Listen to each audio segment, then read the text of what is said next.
please. General Saltzman, welcome and congratulations on your nomination. I want to explore a little bit your thoughts on the relationship between the Space Force and the National Reconnaissance Office. You're well suited for that, not only in the Space Force, but having served at the NRO. I have heard it said by some that once any asset goes into space, it becomes strategic intelligence and therefore should fall underneath the NRO, although that point of view would seem to conflict with the mission of Space Force. So could you explain how the Space Force should relate to the NRO, how that should look and function? Yes, sir.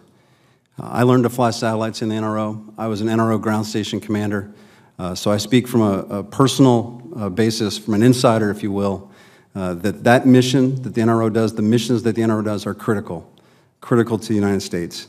But there are differences in the missions that they support, the requirements that they support, and the customers that they support. And although there are differences, the collaboration between the two organizations is essential for both success. And as I mentioned earlier, Space Systems Command, thinking through how do we exploit what we have, how do we buy what we can, and build only what we must, is that mantra that underpins some of the collaboration.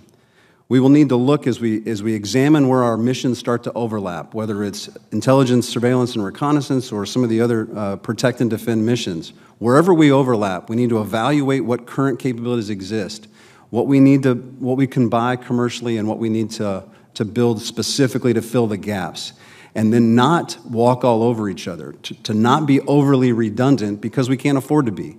And so I think through this collaboration, and the NRO relationship right now is solid, and we do have good, solid collaborations. The current analysis of alternatives proves that out.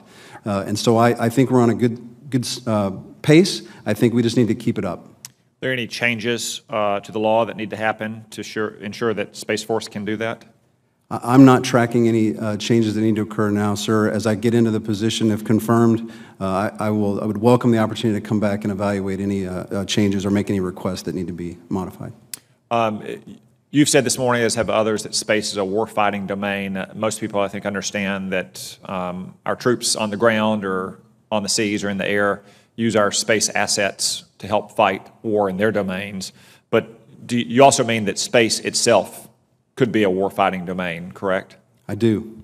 Okay. So the timeless principles of war that have stood the test of time, from Alexander to Washington to Napoleon to Grant, would apply in space just like they apply here on Earth, right? I agree. And one of those principles is the priority of the offensive.